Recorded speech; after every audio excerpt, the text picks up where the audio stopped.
কোরআন মাজিদে রাজনীতির উপরে পরোক্ষ এবং প্রত্যক্ষভাবে আয়াত রয়েছে 60+। 60টির উপরে কোরআন মাজিদে সিয়াসিয়া রাজনীতির উপরে আয়াত রয়েছে প্রত্যক্ষ এবং পরোক্ষভাবে 60-এর উপরে।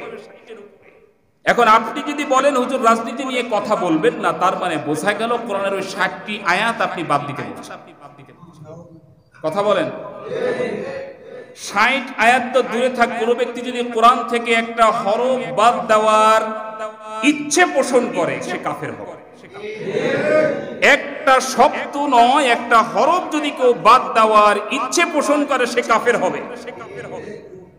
যারা কাদিয়ানীদেরকে একটি শব্দ স্বীকার করার কারণে, খতম শব্দটা স্বীকার করার কারণে কাফের বলছে, আবার তারাই বলছে আপনি রাজনীতি করবেন না, রাজনৈতিক কথা বলবেন না, তাহলে কোরআনের 60টি আয়াত আপনাকে বাদ দিতে হবে। কোরআনের একটি শব্দ বাদ দিলে যদি কাফের হয়ে যায়, তাহলে কোরআনের 60টি আয়াত বাদ দিলে সে কি কাফের হয় না?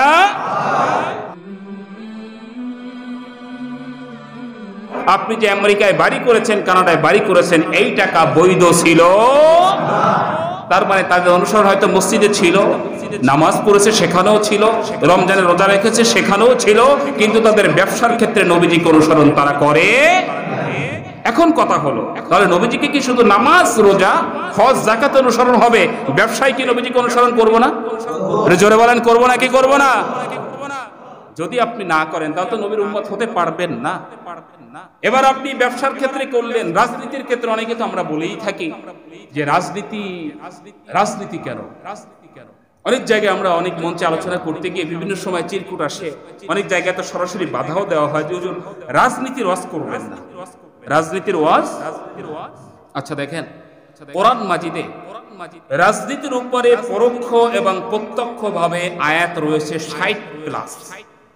60টির উপরে কোরআন মাজিদে সিয়াসিয়া রাজনীতির উপরে আয়াত রয়েছে প্রত্যক্ষ এবং পরোক্ষভাবে 60-এর উপরে।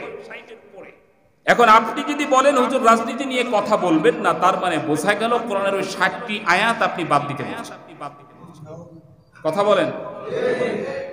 60 আয়াত তো দূরে থাক, কোনো ব্যক্তি যদি কোরআন থেকে একটা হরফ বাদ দেওয়ার ইচ্ছে পোষণ করে সে কাফের হবে। একটা শব্দ নয়, একটা হরফ যদি কেউ বাদ দেওয়ার ইচ্ছে পোষণ করে সে কাফের হবে।